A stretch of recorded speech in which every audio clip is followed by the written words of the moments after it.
You asked, and we answered. Today we are bringing back my amazing wife, Sharmin McCalla, for a Part 2 exclusive Valentine's Day episode. Her and I are being interviewed by our son-in-law, Brandon Lopez, so you can guess. There's a lot of surprises. Tune in to hear us dive into the 5 love languages, marriage advice, and tangible ways to incorporate Valentine's Day all year round.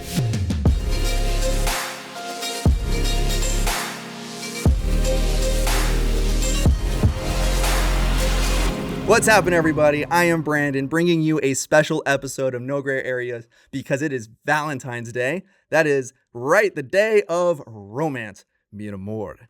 And today we're going to be talking about love, romance, and marriage with our special guest, Patrick McCalla and Sharmin McCalla, his better half, his beautiful wife. So snuggle up close to your special somebody because we're going to dive right in. Here we go. Yeah. How you guys doing today? Good. You guys, you gonna say something? Well, I was with that "here we go" part. I thought maybe we should be coming out of the blue corner and the red corner or something. Yeah. Except for we're not going to talk about fighting. weighing in. Yeah. I got you, Char. We're good. Okay. All right. So fighting can be part of romance, but we can talk about that later. It can be, actually. Yeah. So today is a special day. You know, the theme of what we're talking about is Valentine's Day, or just in other words, is romance. But we want to dive in a little bit more into, of course, love and marriage. And so let's go right into it. Yeah. Let's describe to the audience pretty much like your history, just really quick. Just quick little timeline of your history together, because you've been married for... Well, we talked about this before, but we can go really quickly. We were on the podcast before, as you know, because you watch the podcast, don't you? Yes. Okay, good. But we have one of those crazy stories. We met in 6th grade. We started dating our sophomore year in high school. We dated through high school. Then a year out of high school, I asked her to marry me. Totally surprised her.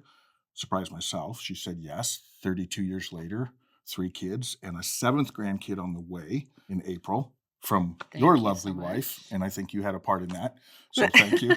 Yeah, so it's been quite an adventure, but we've known each other since we were 12. Yeah, awesome. So let's get right into it. Straight to the marriage part. Shar, why did you say yes to this guy? Oh, I loved him. Yeah. That's it. Why not? Yeah. How long have you been together before you got married? 4 years. 4 years. Yeah. Very cool. Yeah, so you said love and adventure. You guys did a lot of things together. You pretty much did everything together, right? In those 4 years? I don't know that we would do everything together. It was more like the last year was a little bit that way, but in high school we had we were in different sports. Although I would come and cross train with the track team so that I could. Yeah. I was racing bikes at the time, so I needed to cross train. So I'd go to the track, and she was in track. She happened to be in track, so. But I don't think we did everything together. Stalking is another form of romance, right? Yes. Yeah. Stalking is a form of romance. Yeah. So same question to you, Pat, because of course you're the one pursuing her. So we'll see how romantic your answer is. Well, I have So you pursued Shar. You met her when you were 12. You pursued her. You dated her, and then of course you wanted to marry her. So let's describe kind of going through your head. There would be a lot of things, but certainly it was the way she treated people. I don't know. There was like a connection. I know people say that sometimes, and it can get kind of weird, but there was we started out as friends. So we had one of those because we were young. Neither one of us had driver's license. So it started off with us just talking on the phone. So it really did. Like some people would be like, "Well, we were just friends." We really were. We were just friends, and That's true. then I think over that time, you just start going like, "Man, there's a connection here," and this is the person I want to spend the rest of my life with. Wow, my answer was pretty superficial. Well done. So is it 1-0 so far? No, this is a competition. No. Well, it's kind of expected just because typically the man is the one that's pursuing. And so usually they're the ones that are playing romance more. So I was interested to see what Pat would say. So with that, you said it was a surprise, right? When he asked you to marry him. Why was that a surprise? Well, number one, it was 2:00 in the morning. I wasn't expecting it. We just went out I was supposed to drive to go home because I was at his apartment with friends, and we had gone out ice skating and spent time outside at night while it was snowing, and it was really beautiful. And I was like, I really need to get home. It's like 2 o'clock in the morning. He goes, well, let's just go for a little drive first. And I'm like, okay, but I really need to get home. So it's got to be quick, short. So we went, and he pulled into a gas station and said he was looking for something. This is another level of romance, by the way. Came out, yeah. And then eventually we ended up in the Albertsons grocery store parking lot. And Like I because said, it had another been level of romance. snowing and whatever, he was doing like donuts in the parking lot, like spinning the car in the parking lot. It was a Classic. manual. Yeah. And It's no way to my set up a car. proposal like spinning a car in circles.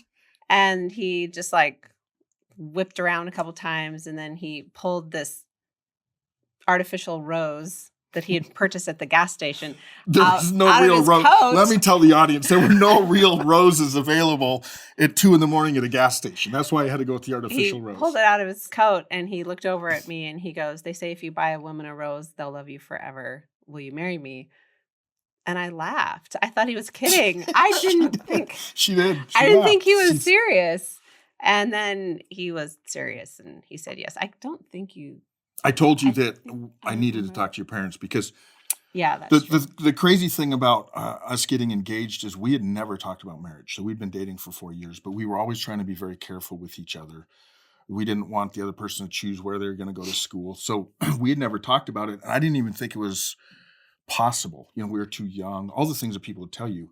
And actually earlier that night, I was talking to a mentor of mine, and I'm just going, I don't know where Shar and I's relationship is going to go. I mean, I don't, I'm going to go away to Bible school. We're going to be 1,600 miles away. And he's like, is she the one? And I'm like, yeah. He's like, why don't you marry her? And we had a long conversation, and he was unlike anybody else speaking into my life at that time. Everybody else was like, you guys are too young. We were 19. You're too young. Well, we were 18 at that time. We were 18 at the Yeah. time, yeah. You're Well, you too were young, 19. you're too young, you're too young. And he gave me all the reasons why that was kind of silly. So I just got the courage up that night. That's why there wasn't a lot of planning into this super, super romantic proposal. And I asked her that night, and that's why she was shocked. I mean, that's why she laughed at me, because I was she like, had no idea it was coming. you're kidding. Yeah. No. He goes, no, I'm really serious. And I was like, oh, yeah. Oh, Nice. okay. Yeah. So then I told then I her, started because I always vowed I would, ask the parents for permission. So then I'm like, you can't say anything. I got to go talk to your parents tomorrow, because I did this kind of backwards. And that was one of the scariest moments of my life. But because again, everybody assumed we were too young. But she said yes. Her parents said yes the next day after a lot of questions. And here we are. Oh, that's a great story. Yeah. So, what was your first date like when you started dating? And I want to know how that compares to your most recent date. What was our first date? Is our first date is again. So our first 6, 7, 8 months of dating, if you want to call it dating, I have the little air quotes here because neither one of us had driver's license. So we were just calling each other. You got your driver's license first. So remember, this is, Oh, kid you that's not. right. Yeah, Our that's first right. date is I take the school bus home with her because she lived 20 miles out of town. And my brother and sister. I Yeah, think, and her or brother at and least my sister are there. brother. And then we get off the bus and we walk to her house, and she makes dinner for us because her mom was still working. Mom and dad were still working. Her younger brother was bugging the heck out of me. And you make dinner for us. And then since you had a driver's license, she drove. I didn't drive. I couldn't drive yet. And we went to a movie that night. That was our After first my date. mom got home. Yeah. Yeah, after your mom got home. So yeah, our first date was we took a school bus home together, and then she drove me to the date. On our And then I date. dropped him off. Yeah. Nice. And then and drove her home. Yeah. Yeah. Yeah, I Yeah. think you answered in a second, but I would say a huge difference between those dates and dates now is you're like nervous. I don't know how to describe it. There's you talked about like, do you have butterflies? Well, there's it was different. The butterflies are, is he like me? Am I dressed okay? Does my breath stink? Like, like things that you're like, oh no. And now you're just like, does my breath stink? You need to Like, chew some gum. you're just But- pretty, yeah, you like this? Oh, I'm wearing it anyway. No, the way it usually goes for us is you come out and you say, should I wear this or that? And then I'll pick one. And you've already made That's a true. decision in your mind. And So usually wrong yeah, answer. yeah. So that's how it Yeah, usually yeah, goes. yeah. But you know what, though, Shar, I think you bring up a great point that part of the big difference between a date then and now is the comfort level. Mm-hmm. We just we know each other well. So like you're not Mhm. joking. Like now it's if you had bad breath then you're like you're not going to tell the other person. Now you're like you need to get a piece of gum, Right. or like Yeah. seriously you're going to wear Yeah. that? Yes, I am going to wear that. Okay. Okay. I mean that's how it goes now. Yeah. Yeah. And that just shows. And I think that's a good thing. It's the way it should be. Mhm. If you've been together for 32 years of marriage, you should be comfortable with each other. And we have plenty of like date nights in or, going out to dinner or something. But our last probably real date was, if you want to compare the two, was we went to Sedona for a couple of days. So, Yeah, we didn't do that as that's, sophomores. no. And not only that, I mean, instead of going to a movie or going to McDonald's, we went to McDonald's all the time, back then. And now it's like, okay, let's go have a nice dinner and get out of town. And there's also a little bit of a cash Right. difference You there guys have a too. little bit So more revenue yeah, than you did when you were sophomores. in not high that we school. don't Yeah. mind, Yeah. just Yeah. something simple either. So. Right. Perfect. So one things that you guys have mentioned, and I feel like this is a common theme, to recent days, of course, throughout your marriage and your relationship, is something that you said was you were really good friends in your dating relationship, even before get dating. But in your dating relationship, you were really good friends, and that was one of the greatest motivations, and also one of the greatest foundations in why you guys got married. And it sounds like throughout the years, of course, and knowing you guys too, really good friends, and why I feel like kind of one of the reasons why most people feel more comfortable with one another, of course, is they're with each other all the time. And of course, the more honest you are with each other because of your friendship. So like, hey, this is my breath stink. Yeah, you know? right. And so for Valentine's Day it's the day of romance. And you get some people that are like, oh, it's dumb. You should not celebrate just one day. You should be romantic year round. And we're not going to listen to those smucks because we got a day specifically to celebrate romance, to celebrate relationship, to celebrate love, right? And so for you guys though, how important is Valentine's Day as a day itself, just as far as celebration goes? Well, you've made it. I mean, you definitely make it special for the kids. Like we had kids for a while, and so you hmm did a big thing for them, right? I think I think that if the focus changed a little bit when we had kids. I Yeah. think No, you're right. because especially when the kids are little and they're not off doing their own things, like if you want to plan a date night or if you're having, with your husband, it's like, well, but we have kids. And you don't always have a babysitter, or you Mhm. can't always just, go out. So you figure out how to incorporate them in making them feel special as well, or whether that's we did. And we gross them out and kiss in front of them and all the Oh stuff well, they do yeah. as There's parents that. too. There's The that kids are too. like, But Mom, Dad, stop. Yeah. making them feel loved and special on this special day as well. It's not, I don't think, maybe just for couples, but he's actually more romantic than I am. Well, you can So. tell from the way I proposed to her. Yeah. I mean, Yeah, no. Still does He is. donuts in the parking He's- lot. Yeah. No, you're definitely more intentional about that than I I like am, your so. question. I like his question though, don't you, Shar? Because I think we've talked about this many times, especially early in our marriage. We would always say to people, man, friendship's one of the most important things. It's one of the most important things. And I still believe that. I really do believe that. I think that's what can really carry you. Like common interest. You just like to hang around with each other. I mean, still to this day, if I'm traveling or I'm doing something and I do something that's really cool and she's not with me, I'm like, I wish Shar was here. I wish she could be part of this. But time has also taught me that some of those like romance, or the 3-letter word that goes with that, right? The S word that goes with that. Sex. We'll just talk about that. Yes. But that's that time wise, when you talk Yeah. about the totality of hours in a year and then how much of that is going to be in it, it's a small percentage. Mhm. But I've counseled enough couples. We've walked through some journeys with some couples, some tough journeys. You find out that plays into the friendship part too. Like we as Westerners like to compartmentalize things so much. So you got your friendship part of your marriage and your sex part of your marriage and your whatever else. Family Those part are the of only your two parts of the marriage marriage I can think of right now. Typical guy. Romance. But remember Yeah. when we used to talk about that? And we'd have these and we'd be like, well, maybe I guess they just do things differently. But sure enough, eventually you'd find out they were not in a good place. So the romance, the sex, that has a huge part with the friendship part as well. Yeah. Yeah. Yes. Well, I feel like this will even go into another topic of discussion is that I think that would I be wrong to assume that, especially in our culture, is that we kind of glorify romance? Mm-hmm. Do you think that would be The fair? fuzzy The fuzzy feeling, yeah, feeling, the spark, yeah, the music that's that we true. have, the entertainment that we have, the Right, movies we right. have, pretty much anything that's thrown in our face this time of the year. Of course, you go to Walmart, you see everything that's, hearts and chocolates and everything like that. Mm-hmm. But when we bring up intimacy, when we bring up sex in a relationship, do you think that, because I find a lot of people when they quote unquote fall out of love or when a relationship fails, typically my observation is that they usually all have something in common. They usually start their relationship and they're out of intimacy and sex and not out of friendship.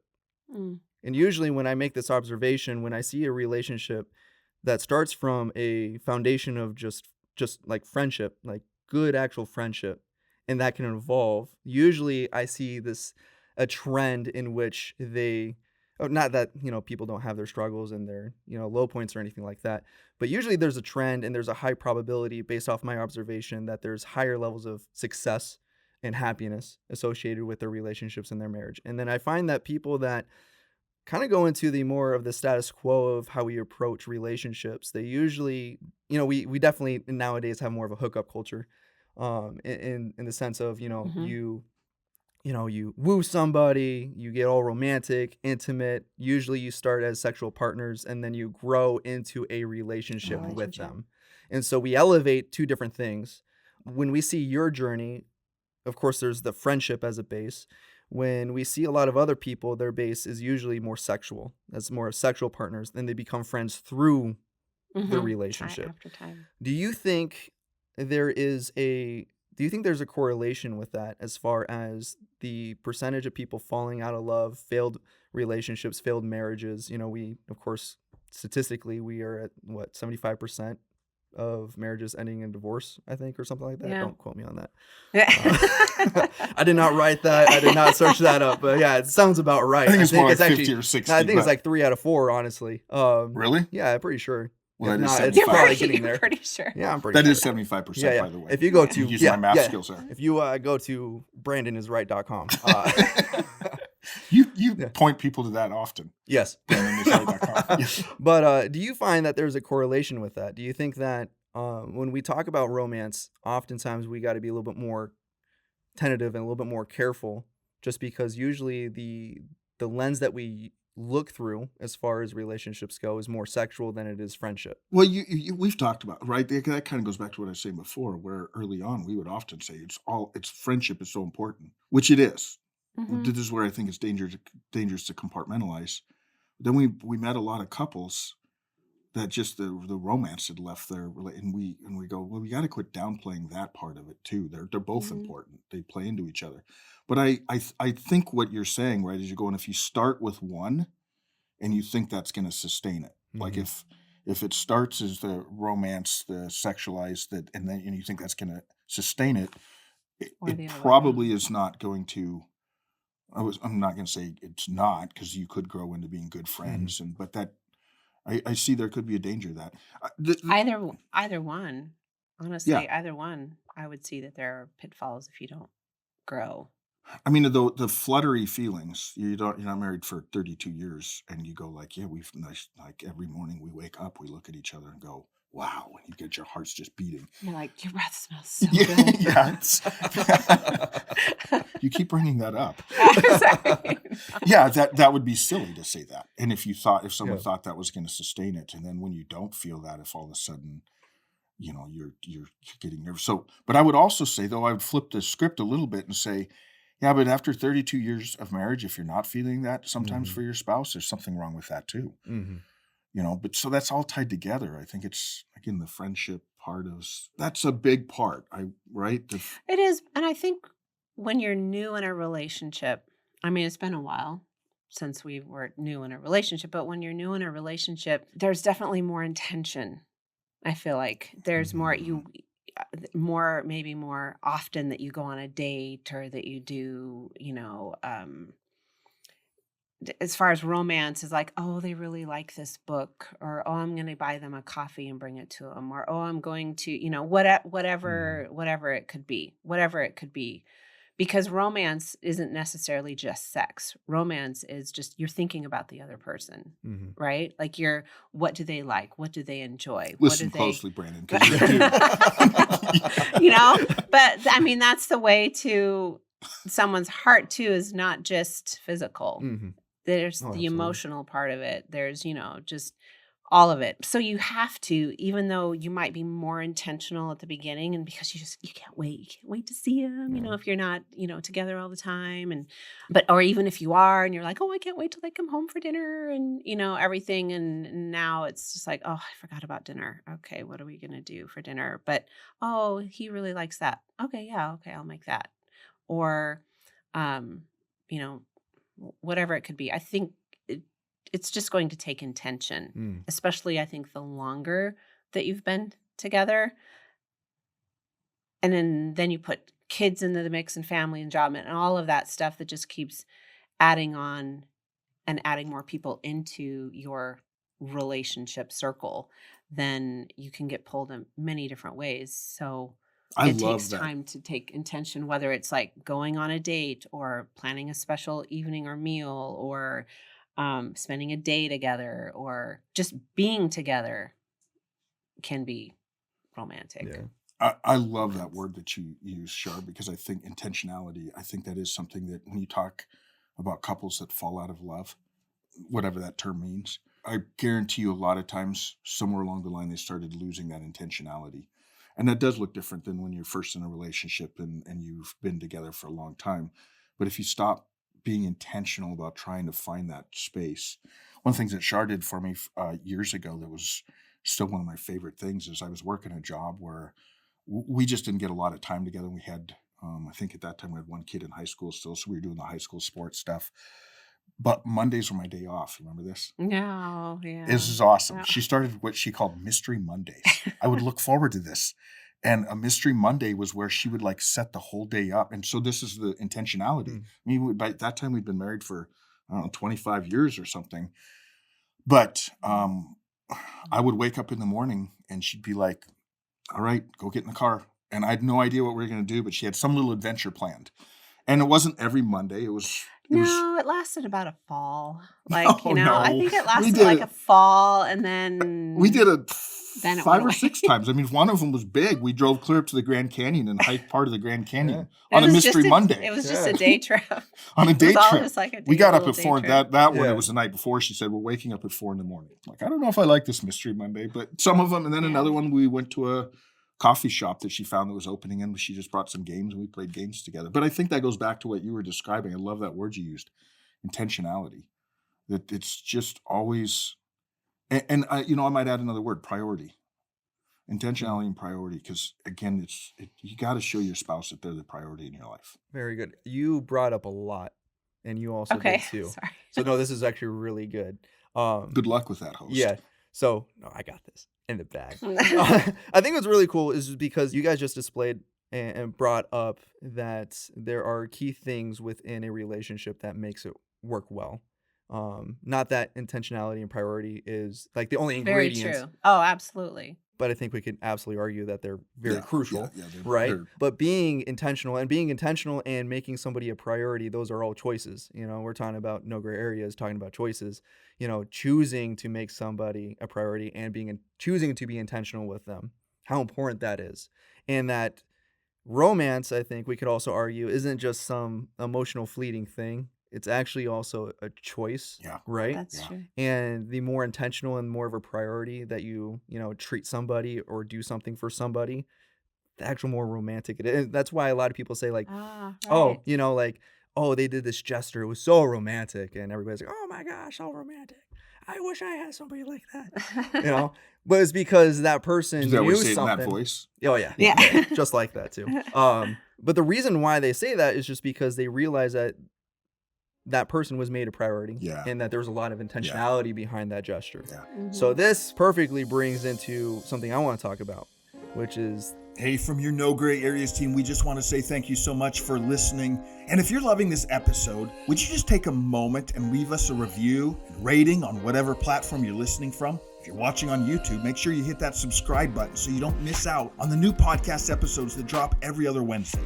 By leaving a review and subscribing, you help others discover our podcast's inspirational messages to effectuate positive change in their lives.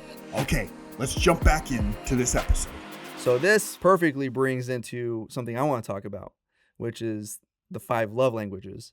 Help me out recalling them. The 5 love languages are... Well, I have them written down right here. Perfect. Yeah. Did you do my job for me? Words of affirmation, acts of service, receiving gifts, quality time, and physical touch. Those are the 5 love languages. And if you're in Arizona, AC is also a love language. But yes, so there's 5 love languages, and it's described with the 5 love languages that everybody has their way of receiving love and how they feel special and how they feel important, what makes them feel happy. Oftentimes is that the way that we love to receive and hear love is also the way that we like to give love, but that's not necessarily true. If we're talking about languages, we have to learn how to speak the language of somebody else to them. It might be properly. a foreign language to us. Right. Yeah, So for instance, like words of affirmation might be mine, but for my wife, if I give her words of affirmation, she might just be like, I don't need you to talk me up or say I'm cute or this or that. Just give me gifts. Just kind of true. But with languages, I think you just described our daughter very well. But with languages, there's different dialects. There's different, there's a lot of different things. But when you want to adequately speak love to somebody and speak their love language, you need to learn how to be fluent in that, right? Yeah. And so tell the audience, what is something that you guys, like if you guys know what your love language is, and I guess you guys can talk about too a little bit like how well you guys speak each other's love languages, or like in cases when you have learned that speaking directly to each other in that language was a lot better than speaking to them in a different love language. Yeah. Well, first of all, we'll put this in the description of the podcast. There's a place where someone can go take a test. It's a little quiz, really easy quiz, and it'll tell them what their love language is. Next to the link of No Gray Areas book by Joe Gagliano. Joe Gagliano. Yes. Nice. This is masterful how you're weaving this together. The power and complexity of choice. And I love it, Brandon. But I highly, highly, highly recommend. We would highly recommend, because that was a book we read early in our marriage, the 5 love languages. But back then, so you and the younger generation won't know about this, but you could order, you'd get it in like a magazine, and you get 5 books for a penny, and then you'd pay for the 6th book or something. And we were poor, newly married, and we both loved to read. So that's how we got our book collection growing. But one of the books that came was the 5 love languages, and we read it. I mean, I don't think it's short of saying it in some ways it revolutionized our marriage. Like, it just made us recognize, especially me, because I'll brag on Shar here. My love language is words of affirmation, and she's incredibly good at giving me words of affirmation. Her love language is acts of service. I'm still trying to get better at that. Okay, well, I'm going to differ with that because I have to be very intentional, because words of affirmation are very low for me. So that's like for my love language, acts of service is my top one. So I have to be really intentional, because it doesn't mean as much. Like, it doesn't mean nothing, but it doesn't mean as much to me. So I definitely have to be more intentional. And I struggle. I have to admit, like, I struggle with going, oh yeah, okay. He doesn't care that I've cleaned the kitchen today, so that when he comes into the kitchen, it's clean. Like, that doesn't, that doesn't matter to him. What matters is, hey, how was your podcast today? How did it go? Oh, I bet you did a great job. Or, there's just different things like that. You think I did what? Exactly. Do you struggle because he's in trouble to give him effort? Like, no, but that's your point, though, isn't it, Brandon? Because both of us said the same thing. Both of us said, I'm still trying to get better at acts of service, because that's probably one of the lowest on mine. So it's like a foreign language. And to your point, it's like a foreign language for me. And for Shar to give words of affirmation, it's like a foreign language for her. But I do think that since we read that early in our marriage, we have been trying to be intentional about it. And I would differ in what you said. She's been really good at that. Like, I was a speaker for years, and I could come off the stage, and if there was a line of people, 50 long, that were like, "Oh, an amazing message, great message," right? I loved it because I'm a words of affirmation guy, but there's only one person I really wanted to hear that from. And she was always really good about, and not just doing the blanket, like, "Good job today." She'd usually find something like, "I really liked when you said something." So recognizing that that's a foreign language to her, that even meant more to me, to know that she was going out of her way. In fact, she got so natural at it that it didn't go, "Oh, she's giving me words of affirmation. That's my love language." It just felt like she was Oh, naturally. But that's your point, sure. is we both have to work at it. Acts of service is, her dad that's his gift of, he is incredible at acts of service. Her dad. That's his love language, probably, because that's what he's so good at doing. And then she married a guy that's at the bottom of my list. Well, you'll notice too, I imagine when you guys were dating and, everything's like, feels all fuzzy, butterflies, but you're trying to be romantic and woo her. Did you inherently kind of learn No. to do certain things, or no? You just never. Well, I think I was trying to tee you up on this one. Wait, rewind. Let me try that again. On the ground. Let's rewind that. Let me try that again. Okay, we'll edit that part out. Here's my answer to it now. Like, absolutely. Absolutely. it was about a month into our marriage, and I knew, no, that's not at all the case. That's why that book was so good, is I think I was really good at affirming her, like giving her words, because that's my love language. So I assumed everybody needs that or wants that. So I was probably better at that, telling her, like, "Hey, great job. You got another A on that test." Guess what I got? But no, I think that book really helped me realize that people have different love languages. So I don't think I inherently came on that. How about you? No. What's interesting is after finding that out, you do something like that and you figure that out, then you start thinking back through, the history of like your relationship, and you go, "Oh, okay. Yeah, I see it. I can see it where what I said made a difference," or, "Oh, he's really good at that with me and with others." The words of affirmation. He's very good at that.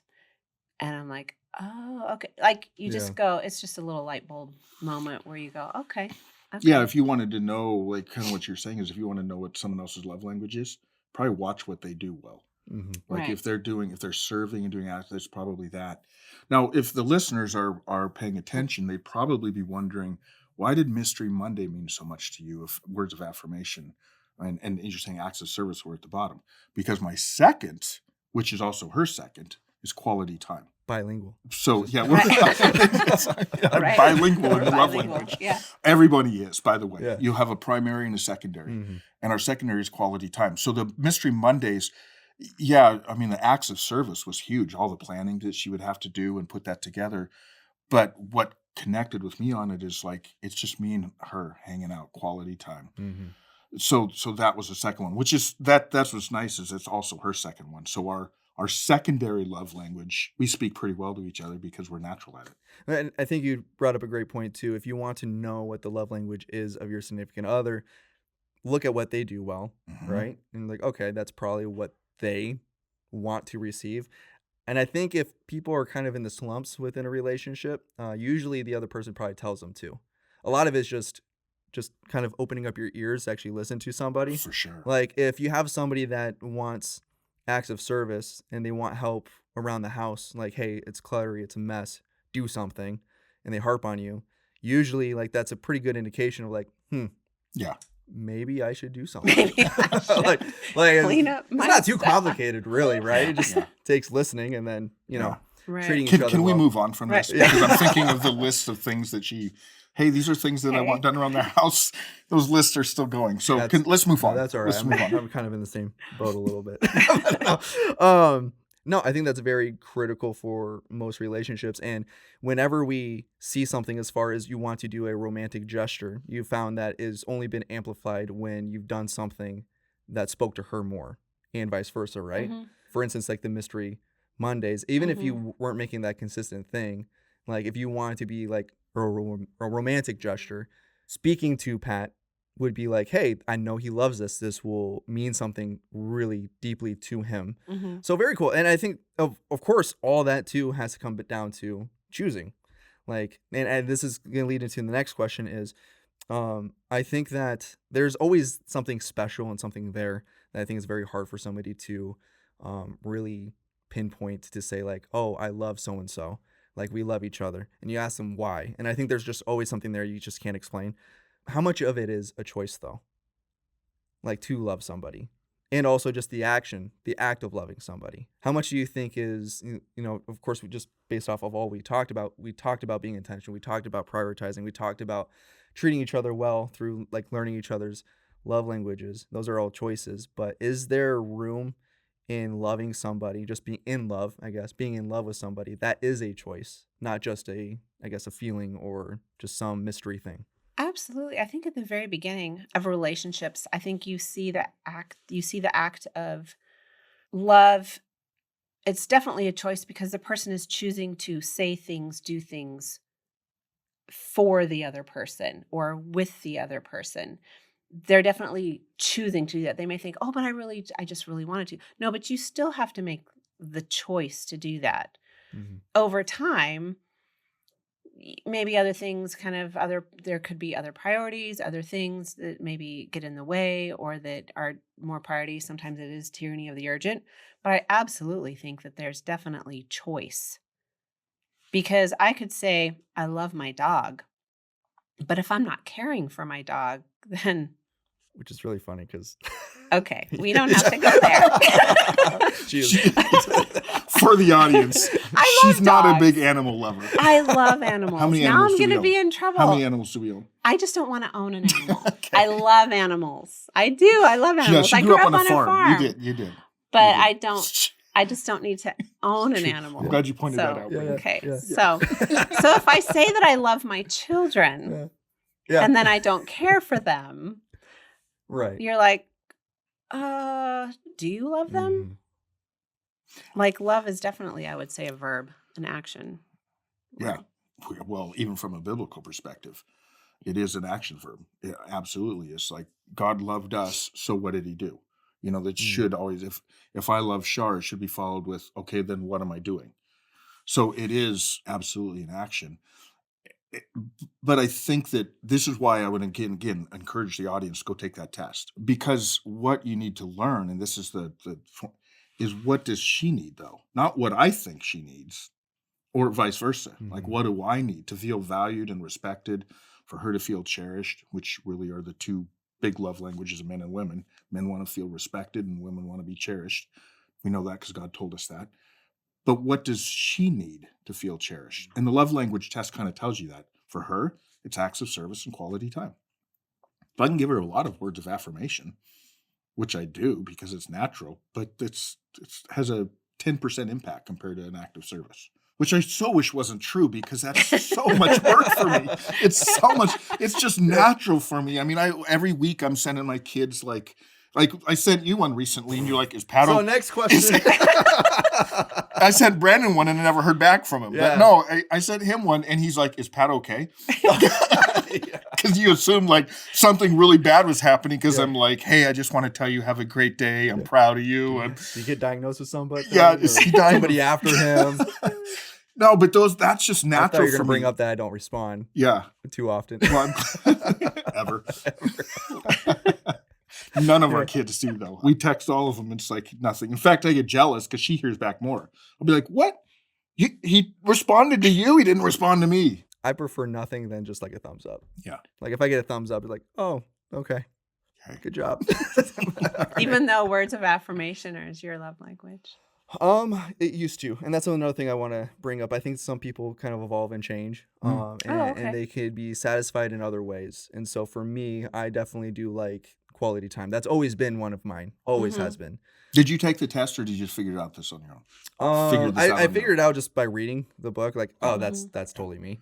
So I'll bet words of affirmation and quality time were ranked really close together. Whenever I take tests on anything, like my top two are usually always neck and neck. Yeah. Like Mhm. always. I think for me too, like, and this is something that might be noteworthy for our audience. I think for me with words of affirmation, I think that also came from a place of, at least at the time of my life, where I was struggling a lot with like self-respect and insecurity.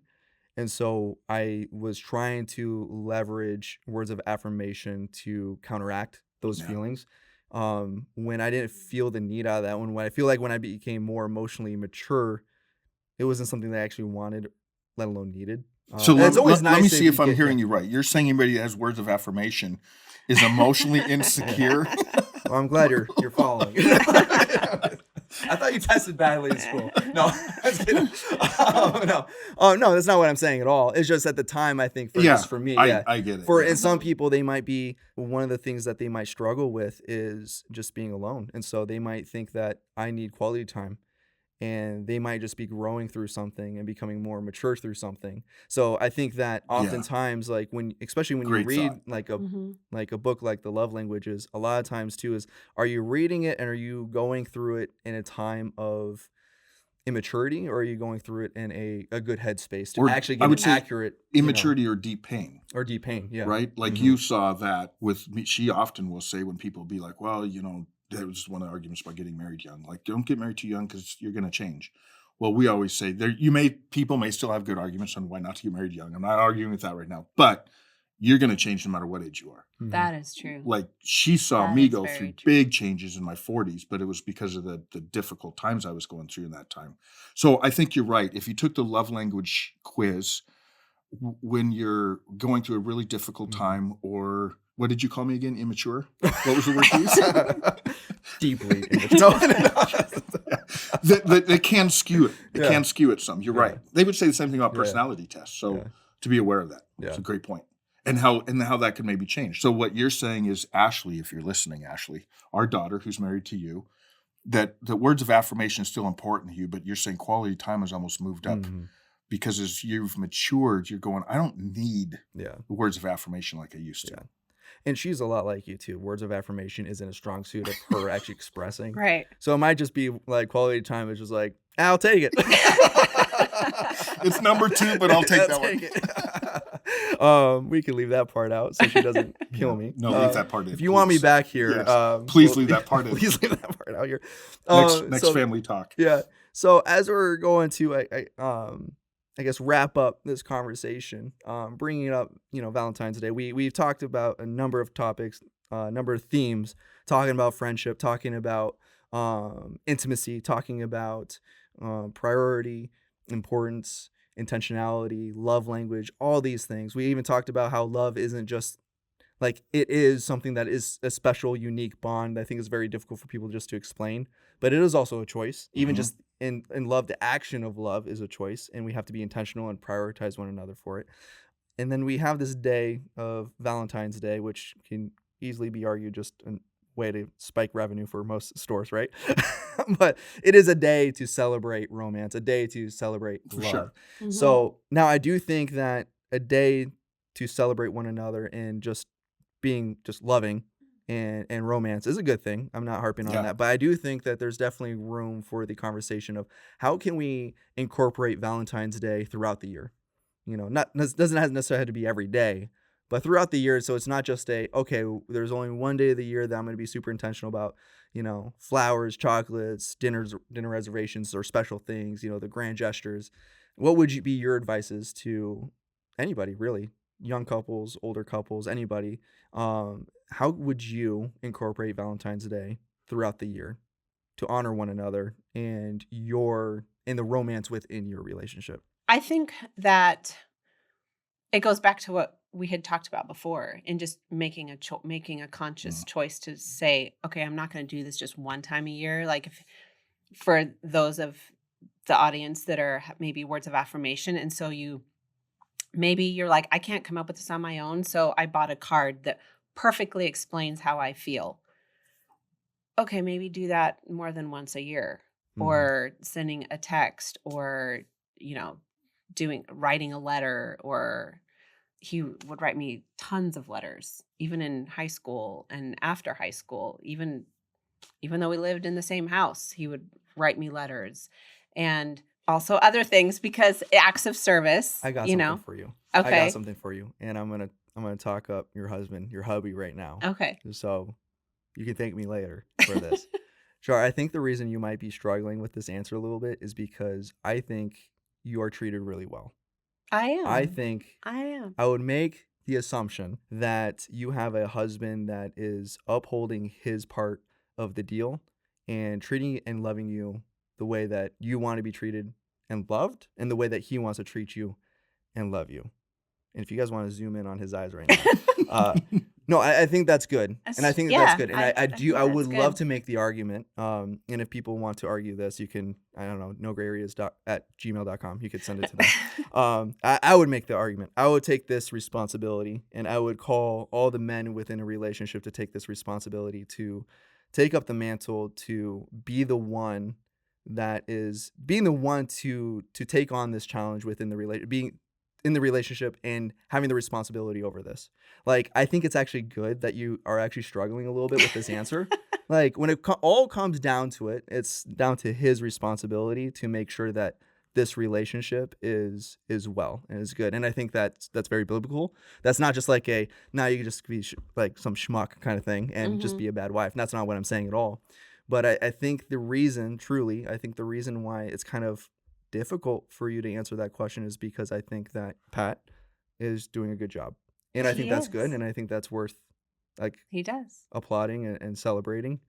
And Yes, you do. Well, thanks, Yeah. Brennan. Yeah. You know what popped into Clear my your throat a mind? little Yeah, clear my throat.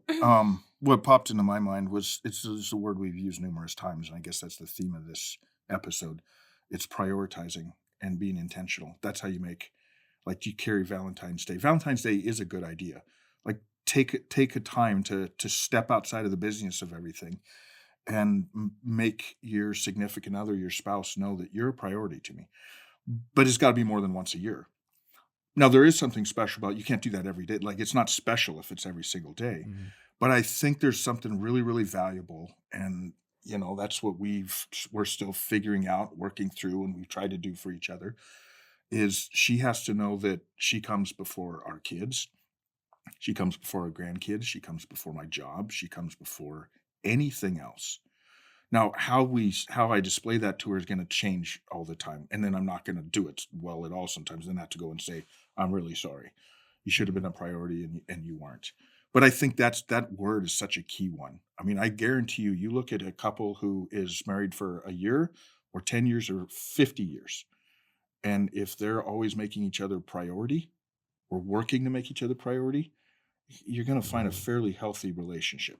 And I think to tie this one last point, I think to make this beautiful analogy here is that I think that is like absolutely depicted in the way that the Bible compares Jesus to the church, saying that he is the lion and the lamb and the church is his bride. So for instance, when we look at the story of the garden with the serpent and Adam, Adam displayed more of a lamb. The serpent was more of a lion. Yeah. And that's not what a man should be, right? Yeah.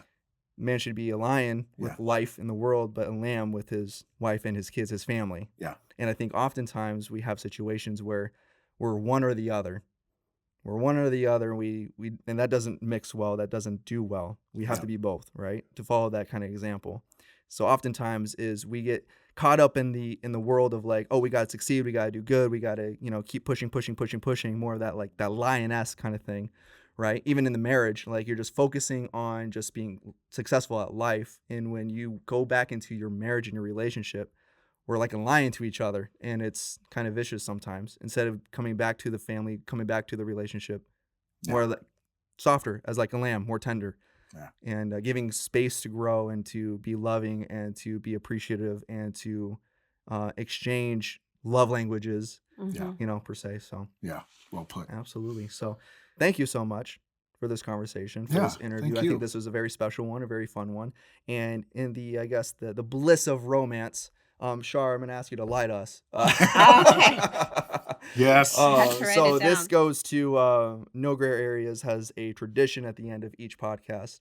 We play a game of 2 truths and a lie. Pat, you've done yours. Yes. Shar, you've done yours when you got interviewed before, right? Mhm. But not with me. Not with you. And So you have to guess her lie. yeah, right? and now I Yes. have to guess Yeah. you. Well, So Okay, we'll see. See what you got. Can we set the record straight though that I actually stumped you? You did not you get stumped me but on yeah, a little Yeah. detail, Yeah. No, I just wanted to let the audience know. which I'm Okay, still go ahead. salty about. I know you are. Okay, here it is. I've ridden a horse through a barbed wire fence. Oh. My childhood dream was to be a professional barrel racer. And my first limo ride was in Hawaii. So you're from Montana, so anything to do with horses makes sense. But I can understand why you put two of those in there to try to stump me. So I'm going to focus on those two. So I'm going to go on a whim and say, because you've gone to Hawaii a bunch, I don't ever recall you ever talking about being in a limo, though. I'm going to say the limo is true. The limo is true. All right, here we go. I'm going to say the first one's true. Barbed wire. That happened. It did. Woo! It did. I'm sorry, guys. I just Yes. blew out your ears there. No, it Redeemed did. myself. It did. Okay, Here so we see go. if I can. The reason your lie is you wanted to be a professional figure skater. I did. That's Yes. right. Yeah, Yeah. I did. 'Cause The I didn't barrel think racer, you though, liked that was a animals good one. enough to like I know you love like I horses love and animals, animals. but not to the point. I don't of, want him to live in my house. Yeah. Sorry, Pat. You're out.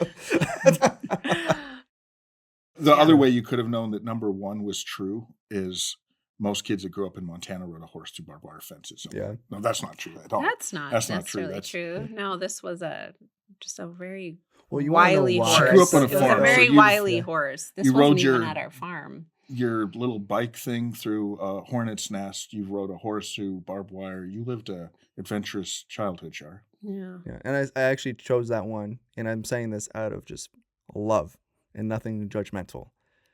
But since I've known you, you've had some clumsy moments. So Okay. you've fallen down a mountain. I saved your A few life that times, time. yeah, a few I had times that time. Little You didn't just audience, watch I her. literally had to tackle her and Yeah. keep her from going off a cliff. Yeah. Because it started with her just stumbling, and then the stumbling turned in faster and faster.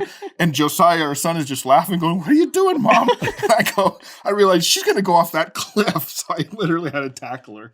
Yeah. that's Good true. point. Well, thank you so very much. Yeah. Very Thanks, Thank you, Brandon. Yeah, Thank thanks. you, This was Brandon. a lot of fun. Yeah, Yeah. you're welcome. Always Happy fun. Valentine's Day. Oh, thank you. Happy Valentine's Day. What an episode. Thank you for tuning in to this exclusive Valentine's Day episode with myself, my wife Sharmin, and our son-in-law Brandon Lopez. If you enjoyed this episode, make sure and leave us a 5-star review, and we'll see you in 2 weeks for our next episode.